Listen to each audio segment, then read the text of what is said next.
Hi, thanks so much for tuning in. We're talking about Your Money Matters on NDTV Profit because we understand that your money matters. Today we're talking about the issue of replication or duplication when you're investing in equity mutual fund schemes. This is essentially a concept where you are investing in multiple schemes, but the portfolio looks a little alike. What are the problems that can arise out of this happening? And why is this not good for you? How do you reduce that instance, or how do you remove that instance is what we're going to be talking about right now. Joining me in studio is Harshvardhan Roongta, the co-founder of Roongta Securities. Thank you so much, Harsh, as always, for taking the time. It's a pleasure being on the show, Alex. So let's talk about this, because ultimately what a lot of investors that I've seen do is that they start SIPs or they invest in a scheme that looks good at the time, and then either they pause it or they shift their investments, and invariably they have a lot of schemes.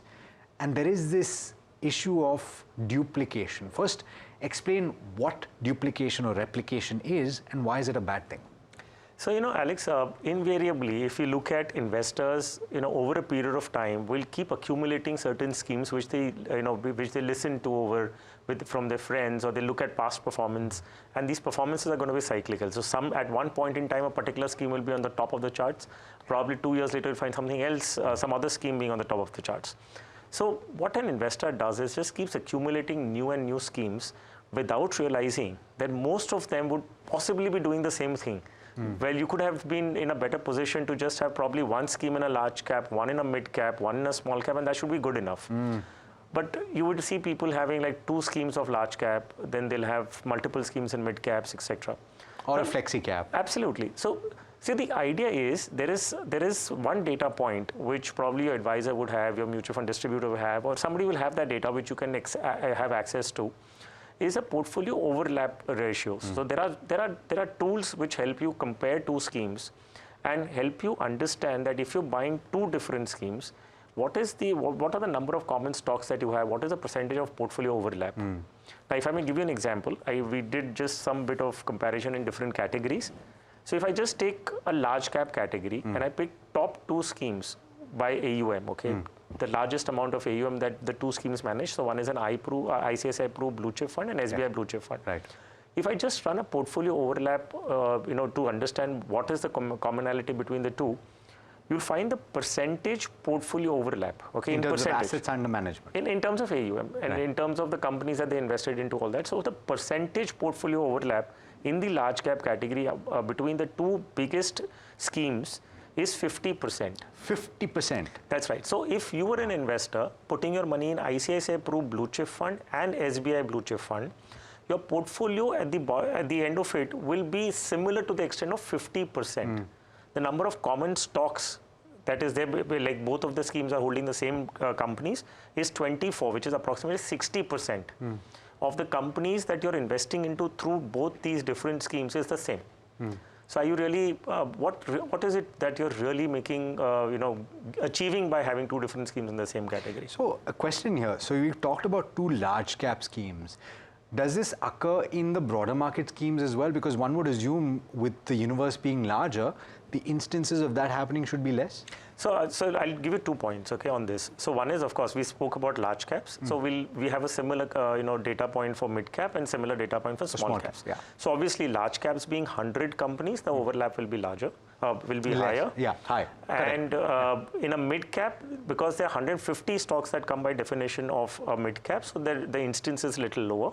Small cap, the definition broadens further, so all 250 and beyond companies are small caps. Okay. The other point is, any fund house for that matter, so there are like about 40 plus AMCs, all fund houses, the first filter that they have is that they shortlist an investable universe. Right. So out of the 6,000-7,000 companies that are listed on stock markets, doesn't mean that they track and research all of them. So they shortlist that, and that list invariably is about 350 stocks. Sure. So every fund house for that matter will have, on an average, 350 stocks which is in their research list. Once they are in the research list, then their analysts are only picking the companies that you would want to invest out of these 350.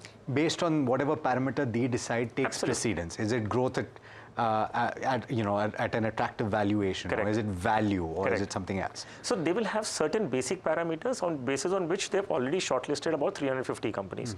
Now within those 350 companies, they will allocate with all their different schemes. Sure. So large cap, mid cap, small cap, everything falls into this in those 350, 400 schemes that they may have shortlisted.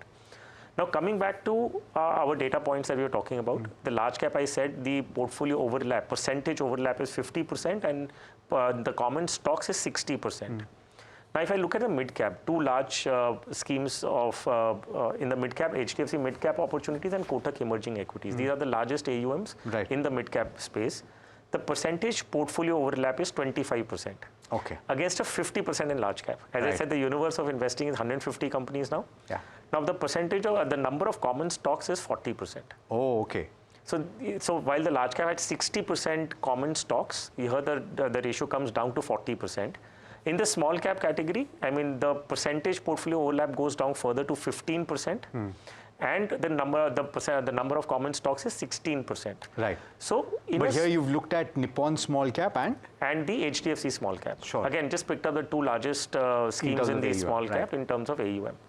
Now I'll the market that you said. So flexi cap, I pick up a flexi cap and compare it with a large cap because flexi cap invariably have a larger tilted towards large caps. So I take the largest scheme in that category, Parag Parikh Flexi Cap, and I compare it with ICICI Pru Blue Chip. The percentage portfolio overlap is 31%, and the number of common stocks is 50% again. Wow. Okay. So it would be somebody's allocating more to a particular stock and somebody's allocating less. Yes. So invariably, what an investor needs to understand, what are you really gaining by adding like 10, 15 schemes into your portfolio? Are you really getting anything extra? So, but talk about the issue, and why is it an issue that you're investing in two schemes which are with a high degree of overlap? Why is it a problem? Let me look at it the other way. What is it really that you're gaining? So why would you invest in two different schemes? One, you would want to take fund manager diversification to say at one point in time somebody will do better or somebody may not do better. Or the other thing would be a fund house diversification. Sure.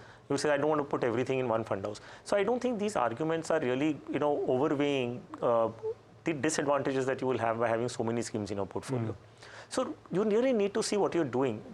While you have so many different market segments and different types of schemes to invest into, so why not diversify across different segments? Like you have one large cap, one mid cap, probably one small cap. You have a different style of investing. Could be value-oriented investing. You could have some thematic sector. You could have international equities. So there are so many other options available. Or and to make the point on the flexi cap and the fact that it's large cap oriented, and here you're talking about PPFAS or Parag Parikh, and you're talking about a large cap scheme, ICICI Blue Chip. So, but in this instance, you would talk about investing in a Parag Parikh and then not having too large of a large cap fund allocation. Maybe you can look at a passive to shore up that percentage of large cap. Absolutely. So if you're taking a Parag Parikh Flexi Cap, which probably has about 70% or 80% odd in large caps, so it's a quasi large cap for you. So you might as well treat it as a large cap fund. Because in a large cap fund also, 80% has to go into large cap stocks and 20% it anyways go into any other, it could go into mid and small caps as well. So that's exactly what a Parag Parikh Flexi Cap is doing for you. Right? So why would you then need and your point on that if you really then still want a large cap fund, then go for an index fund. Yes. Because the cost is less. Absolutely. The cost is probably 1/10 of what an active fund would be. So why would you not do that? So that strategy still makes sense. But to have two active large caps in one portfolio doesn't make sense, quite honestly. The other aspect that you have to bear in mind is, they say diversification is absolutely key. Is there such a thing as over-diversification? And this is now a little bit of a nuance to this conversation that we've had, which is having too many schemes and therefore too much of commonality in the schemes. But over diversification, having one in each category, is that also wrong? I guess it would result in this commonality. So I say one in each category still makes sense. Sure. Because you're taking exposure to a large cap, you're taking an exposure to a mid cap segment, you're taking a small cap, or you're taking international, whatever you're doing. So that still makes sense. But to have 2 or 3 schemes in one category is a problem. Okay. Because it doesn't really serve any purpose. As I highlighted that in percentage of overlap, what is the point in having 2 different schemes of the same category? it doesn't really help you much. You just will have a huge list of schemes that you're investing into. Assume a situation where there is a capital gains. So you'll have to compute capital gains, file with all different fund houses. I mean, not file with them, but just you'll have to compute with all schemes separately, maintain documents. Imagine a situation, so the disadvantages of having too many schemes in your portfolio. So while you may say, suppose hypothetically 2 years down the line, you change your bank account. You'll have to manually go and update all your bank accounts with all the folios with all different fund houses. Unlike a central KYC, a CKYC that you do is once centrally you've updated your KYC details, which get updated with all the schemes that you have. But your redemption bank accounts and all that has to be done manually with all the fund houses. That's a problem. That's a nightmare. Imagine in case of demise of the unit holder, and then nominees have to go and fulfill all the documentation across all fund houses. So more than anything, it's the practical problems or nightmares that you might have for having too many schemes. So administrative discomfort and no real benefit. Sure. So I'm saying, so I'm okay to do an extra legwork with paperwork and all that, but if it gives me something in return. But I'm just doing too much of paperwork, too much of administrative hassles, and then I'm not really getting anything in return of that.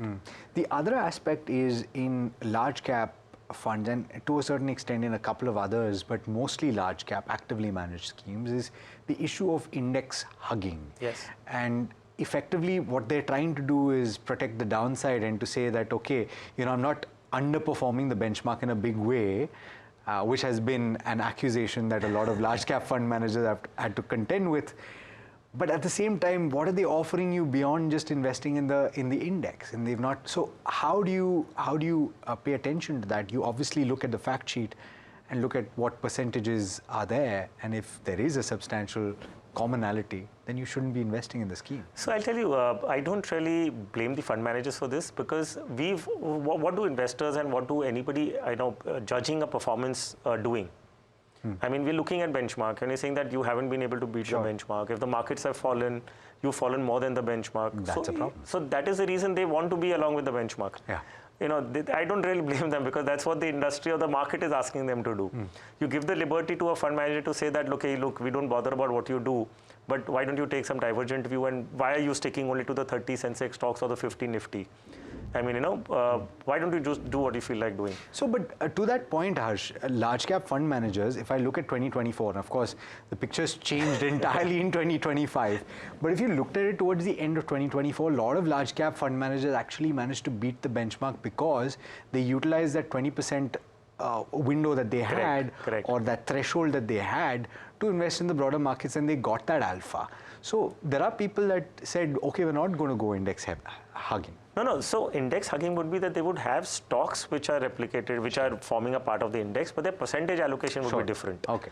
So when you take the number of common stocks percentage, that will be higher. But percentage of portfolio overlap in terms of AUM could be lower. So they'll have common stocks, but the allocations could be different. Now, when the markets have gone up and they've leveraged the 20% liberty that they have to go into mid and small caps, the investor is not that kind when the markets go down. I mean, while it's going up, they say that, okay, fine, good, you've done a good job for us. But when the markets fall, and the markets have fallen, the index has fallen 10% and you've gone down 15%, they'll say that you've not performed well. So, I mean, we are ungrateful to the hard work of the fund managers, and we just put them in such a tight spot all the time that all the profit that you did was because the market gave me. The losses are because of your wrongdoing. So we've been harsh to the fund managers. And so my point that I'm trying to drive is that everything that we've been benchmarking our decisions upon has not been the right thing. I mean, we've not looked at, when you see any retail investor, the only thing that they'll go online and see who's been the best performer. Which is incorrect. Which is not the way. I mean, that's because in certain not pockets, the way. In certain time frames, you'll have the outperformance of a particular strategy. So I'll enumerate this, if I may. So there was one fund house which had an exposure to, say, Kalyan Jewellers.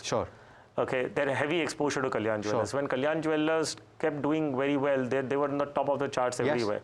So everybody, if you were looking at only those performance of the last 3 months and 6 months, I mean, you would feel that this scheme is the best that could anybody. And a lot of people did go and invest in them. And without looking into it, that what has been the reason?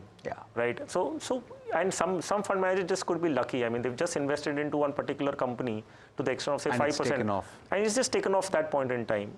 But that may not be a consistent. So we're in a marathon, right? We're not in a 100 meters race.